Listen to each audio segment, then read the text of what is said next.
Welcome, everyone, to this episode of Manufacturing Talk Radio. My name is Tim Grady. I'm here with Lou Wise, who's the founder of Manufacturing Talk Radio. He's also the president of All Metals and Forge Group. If you're looking for industrial open die forgings or seamless rolled rings, you can look at those at steelforge.com and send his company a request for quote, and they'll get right back to you. Joining us today is Norbert Ore, who's our senior correspondent who covers the Global Purchasing Managers Index reports around the world. He follows about 18 of those and several regional ones in the U.S., which are always important. Norbert, thanks for joining us again. Pleasure to be with you. So where do we start on the flock of starlings, and where are they moving to at the moment in all of these purchasing managers reports?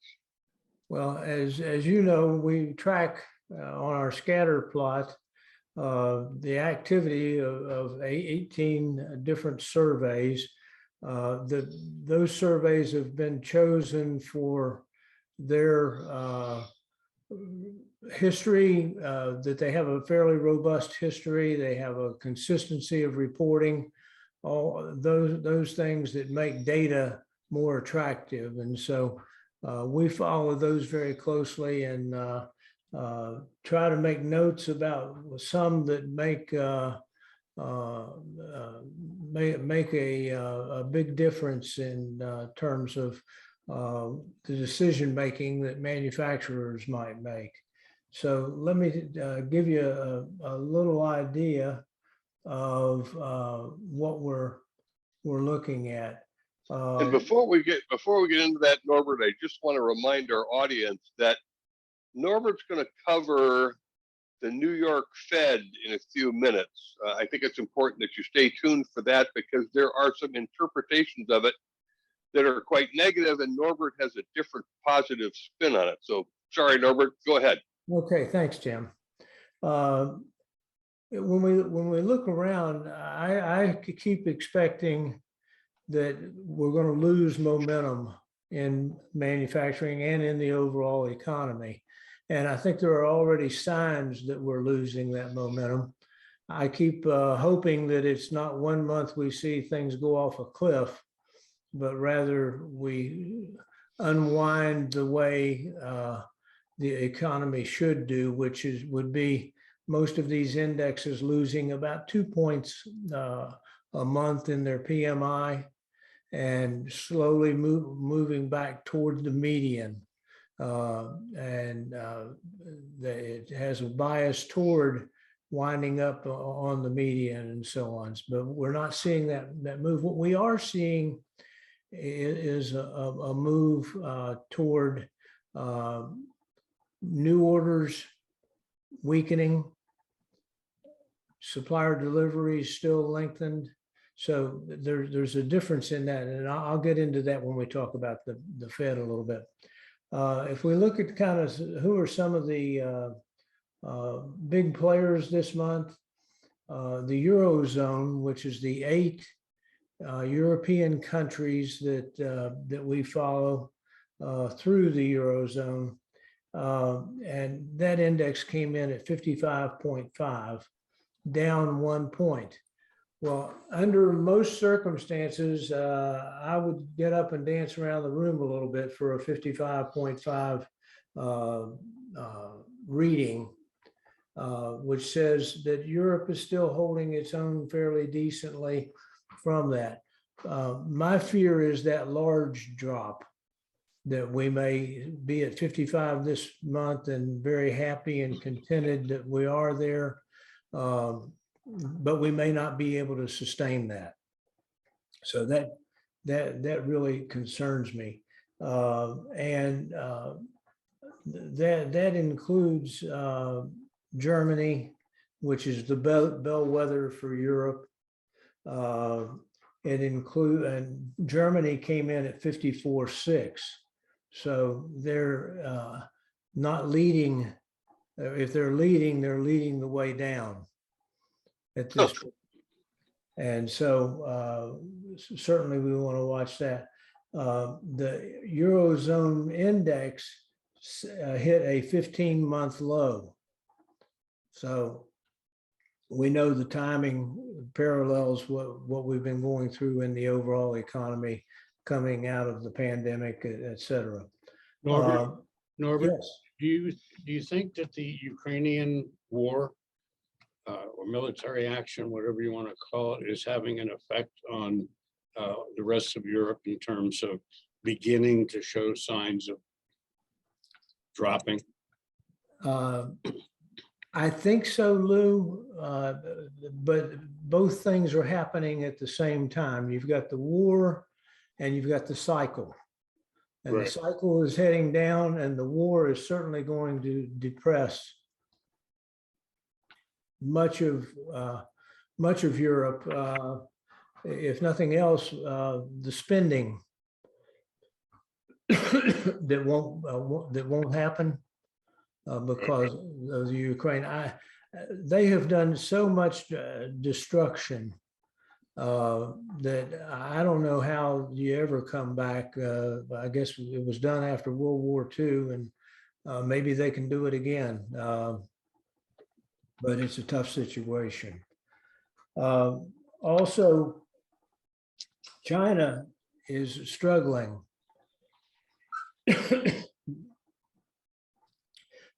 China had 47.4 for the CFLP number, 46 for the Caixin number. China is or Japan is at 53.5, and that's the lowest since July of 2020. I'm sorry, forgive me. I'm wondering if the China numbers are a direct result, Norbert, of the zero COVID policy that they're implementing. It's a big part of it, Tim, because everything is centered around Shanghai. And my experience with China is Shanghai is the manufacturing center. Beijing is the center of government. There's not as much going on from a manufacturing standpoint. Lou, you probably got a good, excuse me, springtime in Atlanta. Yeah, You've probably got some experience with that too. this is true. This is true. And so when Shanghai shuts down, it's a big deal. And both China indexes, one at 47.4 and the other at 46, both of them happen to be down 2.1 points this month. So a major concern there. Japan is at 53.5, down 0.6 of a point, and that's the lowest since July of 2020. Germany, we talked about what we get there. Looking back at North America, Canada has stayed up quite strong. They've benefited greatly from working with us and having the consistency of the market and so on from that. But they're a commodities driven, and when the commodities start to turn, and oil prices and so on, Canada is going to lose a lot more, for instance, than we are. So we need to watch that. Some of the other surveys that we looked at, the Texas survey was at 56.9, which is pretty much in line with the ISM survey. But I think more importantly, we're really waiting to see what's going to happen with the U.S. economy, how fast it's going to unwind and how far it's going to unwind. There are other reporting agencies and forecasters and so on that are projecting and forecasting that our manufacturing economy and other aspects of our economy other than manufacturing is going to continue to grow. until the end of 22 into 23. There's a bit of a disassociation here. Yeah. And I'm sure you've heard those numbers. Let's hope that works out. I had a long conversation yesterday with a gentleman from a hedge fund, for one of the smaller hedge funds, but one of the very good hedge funds. And we talked about it. This time, you know, we always say, well, this time's different. And then when we get into it, we say, no, it really wasn't different. But this time is different. You'll recall when we talked back in 2012, we saw the economy starting to move, and the theme that I talked about during that period of time was that you have a recovery, and it was a very orderly recovery. In other words, first the housing market started to recover, and it kind of carried the economy and carried the numbers and kept the numbers looking good and growing. And then the next stage was the services industries started to come back, and then manufacturing started. And so it was like starting up a cold plant that you added to it and grew from that. Well, this time we have utter chaos. There's no theme that's running through all of that. What is running through is confusion. You know, whoever thought we'd be dumb enough to run out of baby formula? But we are. And things that, so while one sector, obviously oil is doing quite well and probably will continue for the near term. But it seems that this administration is hell-bent on getting out of the oil business. And those of us who are around these things know that you can reduce the amount of oil you use. In fact, manufacturing is constantly trying to reduce the amount of oil that they use because it's a big cost item. And I just think there's mass confusion about products. I think there's confusion in the data that's being reported. How much of this is, you know, every manufacturing facility has a mix of products. And, you know, I'll use a housing analogy. They may be a company that supplies windows and doors. Well, if windows are selling really well, they'll put some production over onto windows for that. If doors are selling well, they'll move the production back and go. And I think because of the problems that we've had with allocation of where the money's going and how it's getting there, we really have created a situation where you can have windows, but you can't have doors. And so we're constantly working through those issues. I think that's part of the challenge. You mentioned in one of your in your report about $150 a barrel oil. Is that right? Is that a good way to get rid of using oil, by raising the price so expensive people won't buy it? They'll find other ways. Well, peanut oil, you know. I've always looked at it that higher energy prices, higher oil prices basically are a tax on growth. You have two investment choices. One is to put it into medical office buildings through a REIT. The other is oil and what we use the oil for. Well, the long-term investment prospects of a REIT project versus an oil project. So the oil is a tax on growth.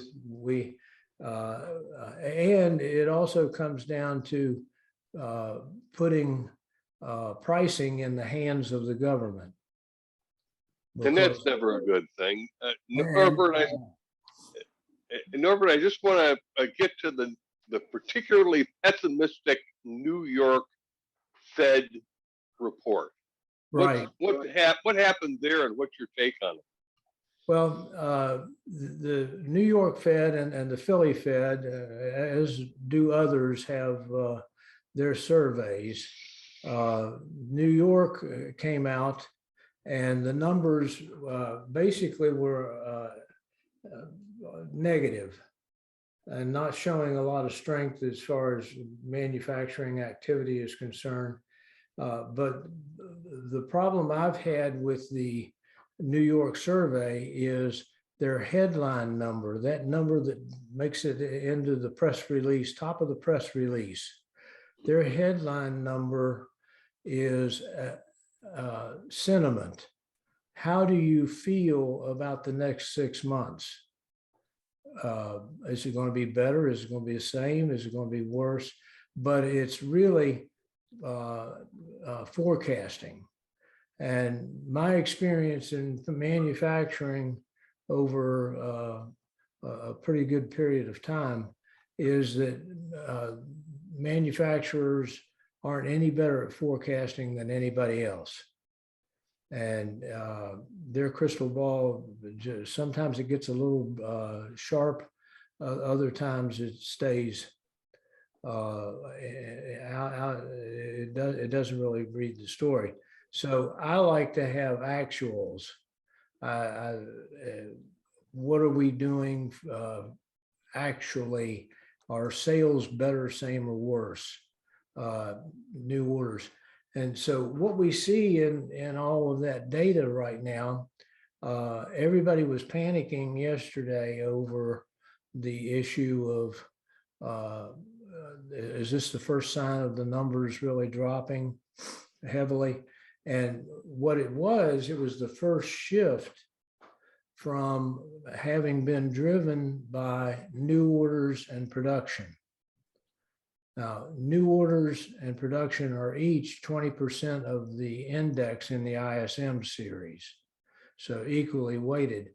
But as are the other three components, inventories, employment, and supplier deliveries.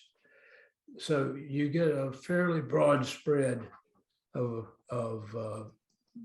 the actuals. But what we saw in the data is new orders and production fell, but employment, inventories, and supplier deliveries picked up. Well, those are not the things that we want to really drive right now. New orders and production tend to have more leading properties, particularly new orders. And so we need those to stay strong in order to maintain. So I think I think we're headed in a more downward trajectory, but it's certainly not as bad. The good news is we're coming off of a much stronger position than what the New York Fed survey indicated.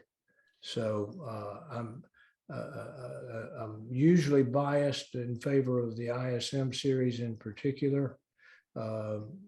Taiwan, Japan, some of those countries have excellent surveys and really show where the opportunity is. So hopefully, we'll see other data come out, and it'll be more believable from that standpoint.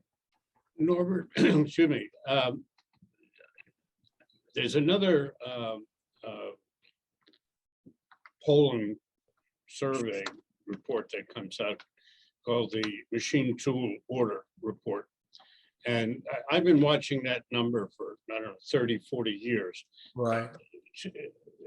Inherently, it is a prognosticator of what's going to happen in 6 months. So when the machine tool order goes up in February and March, you're looking at a pretty good fall. Right. Fall months, not fall. Right. And right now, the numbers are higher than it's been in a long, long time, which would indicate that particularly manufacturing, is going to be strong through the fall and into the winter. I've followed that also, Lou, and I think that's right. And, you know, it's more about actual than it is sentiment. Correct. And so it's one of the surveys that I like because it keeps the forecasting out of it. I just, most of the things that we do that involve a strong forecasting component, it's a sure way to make sure you're never right. You may get close, but you may never be right for that. Maybe we ought to have more people and more companies and presidents reading the machine tool orders instead of sentiment. That way they're looking into the future, not about how you felt yesterday. Well, the good news is I suspect the companies that are impacted by the machine tool survey that they do see and they do pay attention. Do they make the right decisions? That's maybe another issue because they may not always make the right decisions, but at least they're using good information to be able to do that. Well, Norbert, a strong report. I think, again, certainly we are trying to look into the future that no one can predict using lots of reports and indicators. Lou and I feel that 2022 is going to remain strong, and everyone seems to be pointing to Q1 2023 as perhaps the tipping point. Where are you on all of that? Well, I don't have a good feel because of all of this product mix issue, all of the, you know, the other issues that are a factor in this. If you look at what our major issues are, just to name a few, materials remain in short supply. That's actually somewhat positive for the economy. It means new orders can hold up if it does that. The cost pressures are coming from every direction, and you know, the services sector adds a lot of cost, but services are terribly difficult to measure in terms of productivity. All the discussions we're having in the services sector about $15 an hour or $20 an hour, they're not talking about any productivity along with that. You know, in manufacturing, if we have to raise prices, we're going to look for a way to try to keep that to a minimum or negate it completely.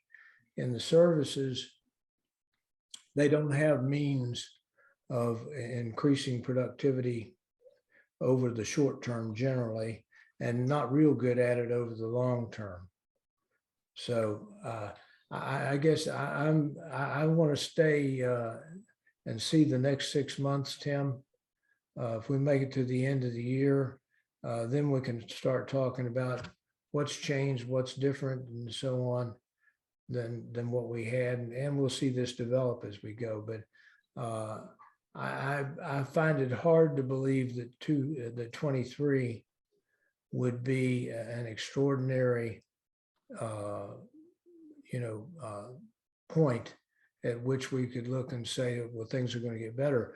We're still making a lot of wrong-headed decisions, and we can't make those kinds of decisions and really think that we're going to continue to grow, that we're going to continue to improve. This issue at the border, we're going nuts with what we're allowing to take place at the border. I was listening this morning, they were talking about we could be at a run rate of 500,000 immigrants a month. Oh, that's something we can afford. Well, and there's only one group of people that can pay the bill. And that's the same group of people that are giving the Ukraine $40 billion that we're going to have to print specially for them. I don't know why well, you've heard me say in the past that we're one of the great counterfeiters of all history. I contend it's the biggest Ponzi scheme ever. Yes. And I say it doesn't make any difference because nobody's ever going to get their money back. No economy has ever saved their way to prosperity. The money that comes through inflation to pay it off in cheaper dollars. Look at where we were down last week to $1.05 to a euro, or 1.05 euros to the dollar. Anyway, we're out of sync completely with the dollar, and we were cheap. You could buy a lot of dollars, and that comes at a very high price. Yeah, I just filled up my tank yesterday, $75. It broke a record. Yeah, I did that, and a sign came on and said, your loan is approved.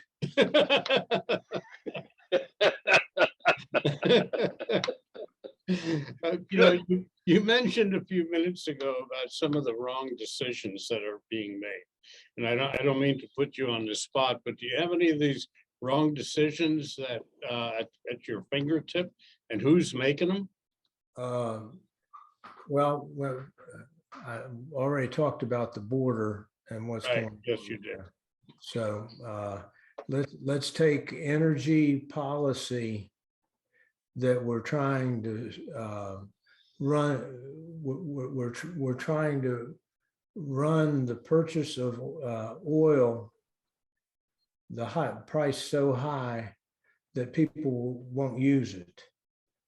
But there's an awful lot of people, a lot of businesses that can't get away from energy. If, for instance, in the mining industry and the smelting industry and all of those, if they had cheaper energy trade-offs, they would already be entering into those, into the equation. But there's so much energy cost in commodities in particular do that. Another one is food. We've got a really, was telling my wife last night, we were talking about availability of food, and I told her, I said, we better get something that we can dehydrate all of our food, because we're not going to be able to sustain where we are. You've got the Ukraine is apparently a huge factor in wheat. Then India which India always acts to its own benefit. And India has said they're shutting down all grain exporting, and they are a very large grain exporter. Well, the So, American farmer will be very happy to hear that, because the price of our export will clearly rise, and hopefully the American farmer will benefit. right. Which brings up another area, Tim. Oklahoma is one of the big grain states for us and so on. And the Chinese have been buying up land in Oklahoma for quite some time, and other parts of the West.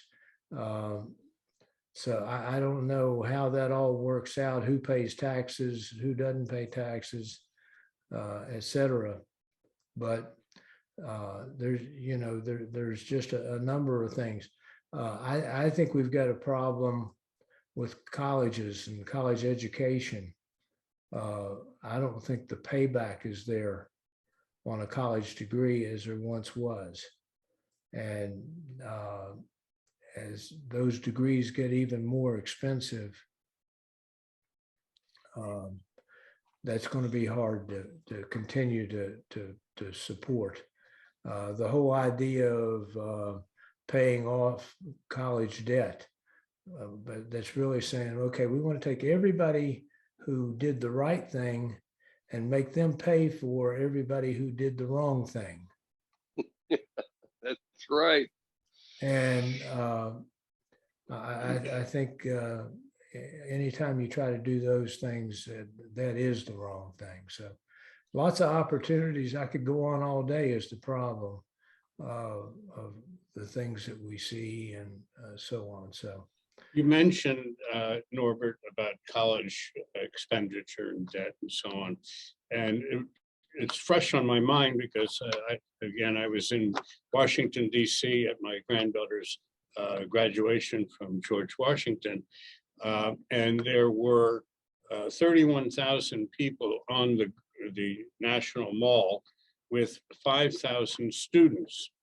Now, at the rate of, forgetting about kids getting money from stipends and such, a school year at GW is $72,000. yeah, Multiply that times 5,000, right. and they don't have a football team, which I only found out yesterday. Because I asked my granddaughter, I said, what's the big deal? I mean, why so much money? You're making $1 bazillion in football. She said, we don't have a football team. She said, we're liberal intellectuals. We don't do football. So anyway, it comes up to close to $1 billion a year. Right. They're talking about when kids went to college 20, 30 years ago. My brother went to the University of Maryland. I think he was paying $1,200 a year back 50 years ago. Right. 50, 70. It might have been even a whole lot less than that. Yeah, it was nothing. So, and again, we're simpletons in manufacturing from standpoint. We say, okay, so what's the payback? That's 4 years invested over that you're investing. $72,000. So you got $288,000 that you've paid out for a degree. And that doesn't count if you had to borrow it as you went, because you're already paying a lot of interest as a senior on what you did as a freshman. right. And I always use the example of an attorney. If an attorney is going to be a partner in a Washington law firm, they can afford probably to pay $288,000 for a degree. But if an attorney is a real estate lawyer in Alexandria, they probably would be lucky to repay $60,000 over the long term of that. Trust me when I tell you, if you stay in Washington at a hotel, you have to go to get a federal loan to pay for a night in a hotel. Unbelievably expensive. Well, that's why they've got trains going in and out. And people try to use those trains as much as they possibly can. That's right. That's right. Yeah, One of the things that really bothered me about yesterday, and actually I was born and raised in DC.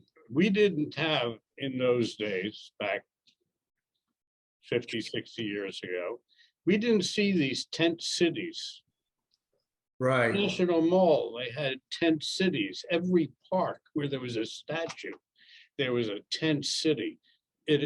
But we're giving 40 billion to the Ukraine. We could help to take care of some of our own people. We had And then we already might- given 80 billion to the US and none of it found its way there. People bought houses, people bought into a lot of things Right.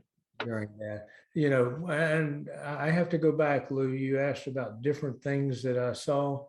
Of all the things that I see, the drug scene with fentanyl, et cetera, I think bothers me more than anything, because we had over 100,000 people die of drug overdose last year. I heard that. And that's just tragic. There's a story and a family and that type of thing behind every one of those. True. It's true. We are desperately in trouble. However, we have you coming on our show every month to help straighten us out. And Tim, I'll let you do the wrap up. Norbert, we appreciate you joining us. Good conversation today. Appreciate the discussion. Thanks for being here. As always. My pleasure. Thank you. Take care. Be well. Will do. And for those of you who are interested in seeing other shows on Manufacturing Talk Radio, please go to jacketmediaco.com and you can find all of our podcasts, a new one coming up very shortly. And we appreciate all of you who are listening to or watching Manufacturing Talk Radio.